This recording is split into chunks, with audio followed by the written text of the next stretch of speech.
আৰু প্ৰাৰ্থী ঘোষণা কৰাৰ পাছতে ৰেজাউল কৰিম চৰকাৰে প্ৰতিক্ৰিয়া ব্যক্ত কৰিছে। উপনিৰ্বাচনত মোক AIDFৰ টিকট দিব বুলি শুনিছোঁ। সভাপতিয়ে এতিয়ালৈকে মোক জনোৱা নাই বুলি উল্লেখ কৰিছে ৰেজাউল কৰিম চৰকাৰে। আজমল ডাঙৰীয়াই মোৰ নাম কোৱা শুনিছোঁ।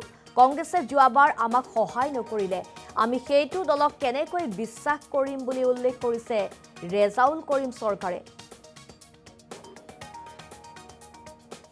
ময়ো আপোনালোকৰ সংবাদ মাধ্যমৰ জৰিয়তে অনানুষ্ঠানিকভাৱে দেখিবলৈ পালোঁ যে নগাঁও যিটো বাই ইলেকশ্যন হ'ব, এই বাই ইলেকশ্যনত আমাৰ দলৰ সন্মানীয় সভাপতি ডাঙৰীয়াই মোৰ নামটো কৈছে বুলি ময়ো সংবাদ মাধ্যমত গম পাইছোঁ।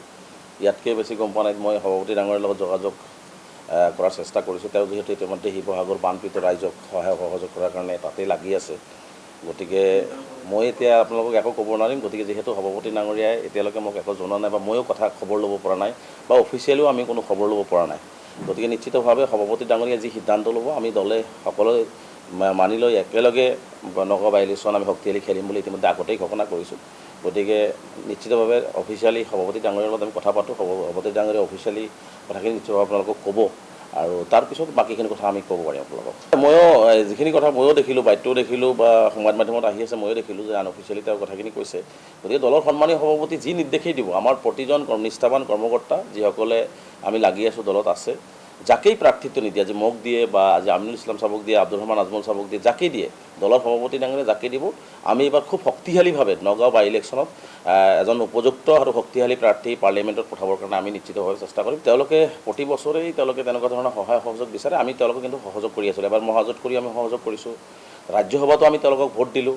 তাৰপিছত যোৱা ৰাজ্যসভাত কিন্তু আমি তেওঁলোকৰ সহযোগ বিচাৰিছিলোঁ, আমি তেওঁলোকক পত্ৰও লিখিছিলোঁ। কিন্তু আমি যেতিয়া সহযোগ বিচাৰোঁ তেওঁলোকে ওলোটাটো মাৰি দিয়ে, কাৰণ তেওঁলোকে বিজেপিক ৱাকঅভাৰ দি দিলে। কাৰণ আমি একদম লিখিত আকাৰে আমি যোৱাটো ৰাজ্যসভাৰ নিৰ্বাচনত তৃতীয়খন আসনৰ বাবে আমি কংগ্ৰেছক সহযোগিতা বিচাৰিছিলোঁ, কিন্তু তেওঁলোকে সহযোগিতা নকৰিলে, তেওঁলোকে বিজেপিক ৱাকঅভাৰ দিলে।